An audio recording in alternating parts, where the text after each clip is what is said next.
বিসমিল্লাহির রহমানির রহিম।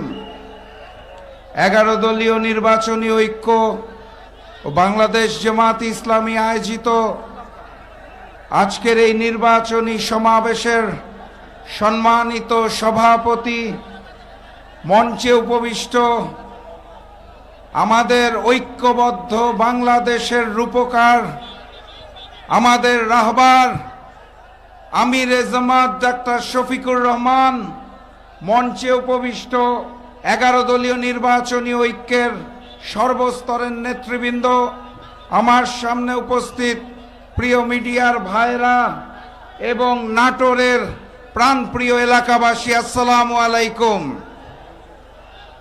আপনারা ভালো আছেন তো নাকি? 12 তারিখের প্রস্তুতি গ্রহণ হয়েছে? আলহামদুলিল্লাহ।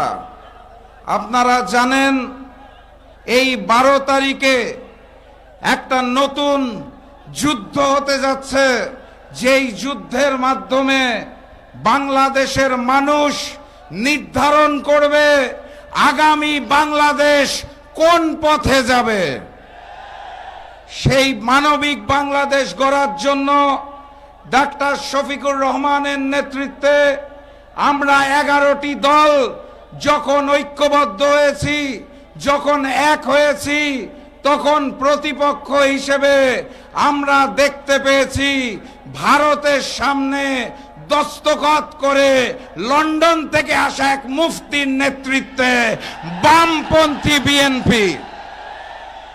অতএব 12 তারিখের লড়াইটা বামপন্থী বিএনপির সাথে ঐক্যবদ্ধ বাংলাদেশের। এটাই সেই ঐক্যবদ্ধ বাংলাদেশ, আমরাই বাংলাদেশ যারা আগামীতে ডাক্তার শফিকুর রহমানের নেতৃত্বে একটি মানবিক বাংলাদেশ গড়ে তুলব ইনশাআল্লাহ। মানবিকতার একটা উদাহরণ দেখুন। যখন প্রতিপক্ষের ওপার থেকে ডাক্তার শফিকুর রহমানের সোশ্যাল মিডিয়ার অ্যাকাউন্ট হ্যাক করে নারী বিদ্বেষী পোস্ট দেওয়া হচ্ছে, সেই সময় ডাক্তার শফিকুর রহমান যারা এই ধরনের নীল নকশায় জড়িত তাদেরকে ক্ষমা করে দিয়েছেন। মানবিকতার একটি উদাহরণ দেখুন। ডাক্তার শফিকুর রহমান বিএনপির চেয়ারম্যান তারেক রহমানকে আহ্বান জানিয়েছেন, আসেন আমরা পলিসি বিতর্কে বসি, পলিসি ডিবেট হোক, পাশাপাশি বসে কথা বলি। মানবিকতার বড় উদাহরণ। লন্ডন থেকে আসা মুফতির পক্ষ থেকে এখন পর্যন্ত কোনো উত্তর আসে নাই।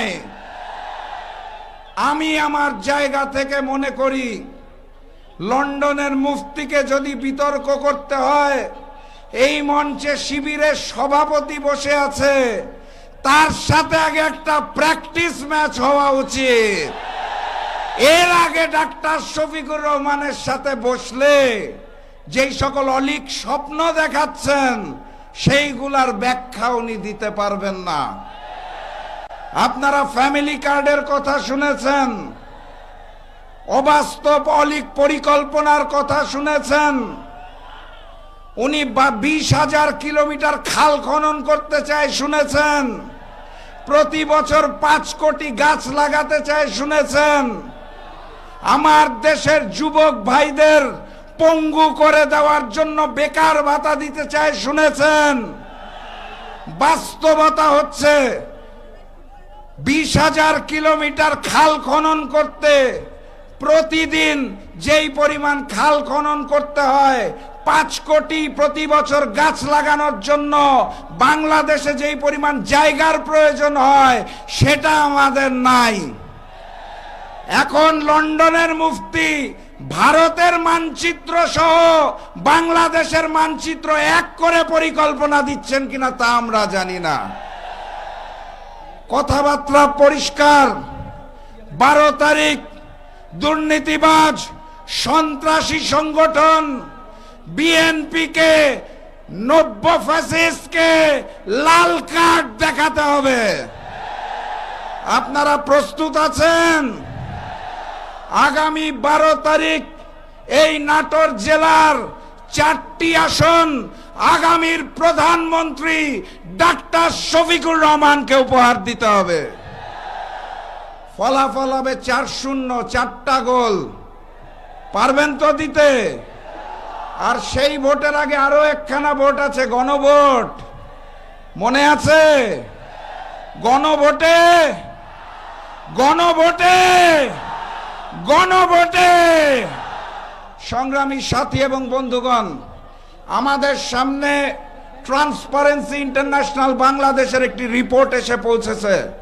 5ই আগস্ট পরবর্তী বাংলাদেশে 600টি যেই ধরনের রাজনৈতিক সহিংস ঘটনা ঘটেছে, তার মধ্যে 550টির পিছনে দায়ী হচ্ছে এই নতুন জালেম বিএনপি। এই রিপোর্ট আমরা বানাই নাই। এই রিপোর্টের মাধ্যমেই প্রমাণ হয় এই অবস্থায়, ক্ষমতাহীন অবস্থায় তারা যদি 92% সন্ত্রাসী কর্মকাণ্ডে জড়িত থাকে, তাহলে ক্ষমতায় আসলে পুরা দেশটা লুটে পুটে খাবে। আমরা কি সেই বাংলাদেশ চাই? তাহলে 12 তারিখ নিশ্চিত পরাজয় বুঝে যেই বিএনপি 90 জালেম ভোট কেন্দ্র দখল করতে আসবে, আপনারা কি করবেন? প্রতিরোধ করা যাবে? 11 তারিখ রাত থেকে ভোটের ফলাফল আসার আগ পর্যন্ত প্রত্যেকটা ভোটের কেন্দ্র পাহারা দেব আমরা ইনশাআল্লাহ।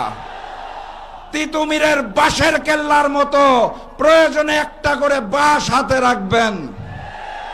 সর্বশেষ কথা, এই এলাকার মা বোনদের উপর যদি অত্যাচার করা হয়, আমার যুবক ভাইরা কি ঘুমিয়ে গেছে? শহীদ ওসমান হাদির ভাইরা ঘুমিয়ে গেছে?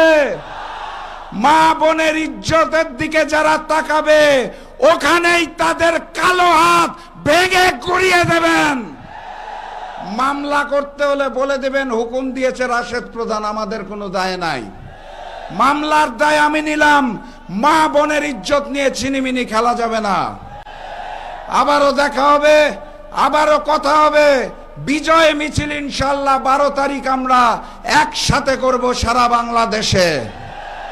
বিজয় মিছিলের স্লোগানটা ধরুন, এটা বলেই বিদায় নেই, নারায়ে তাকবীর, নারায়ে তাকবীর, নারায়ে তাকবীর। দেখা হবে বিজয় ইনশাআল্লাহ। বিজয়ের পথে যাত্রা শুরু, জীবন অথবা মৃত্যু। আসসালামু আলাইকুম।